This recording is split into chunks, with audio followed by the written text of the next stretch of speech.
back to another quick tip of the day. This time let's talk about wireless audio. And I am not referring to having a lav mic attached to my shirt with a wireless pack sending that directly back to one camera. Instead, I'm talking about full-fledged stereo audio from your field recorder back to your camera without any wires.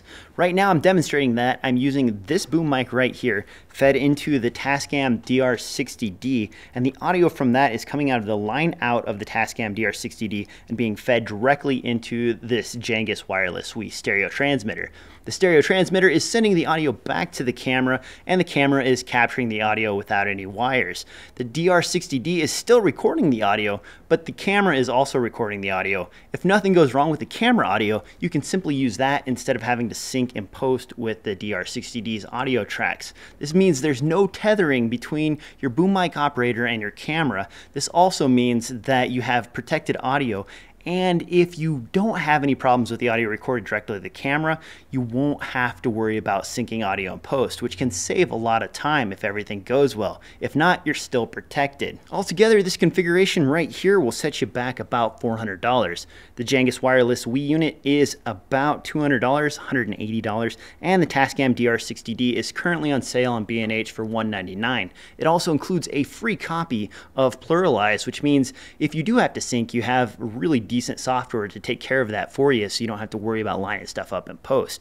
This is an excellent option. It's really easy to set up, and it's pretty affordable for what you get. The Tascam DR-60d does have a line out, and I'm using that for the stereo wireless transmitter. The one attached to the camera right now is adjusted down in volume until it meets the needs of the input for the camera itself, which means you have plenty of gain to deal with before it goes directly into your camera. You still have access to the headphone port as well as the camera out port if you want to use either one of those, so they're not tied up, making it pretty convenient for use. This is really easy to set up, really easy to configure, and it can save you a lot of time and hassle.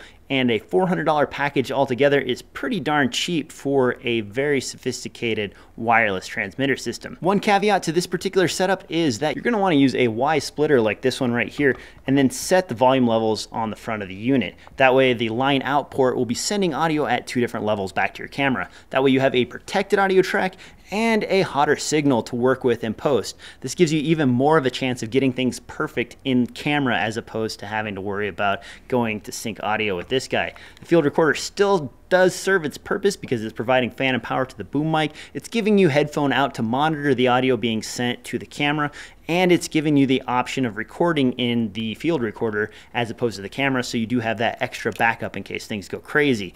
Otherwise, this is an extremely efficient way to record audio in the field without having to deal with a bunch of cables attached to the camera.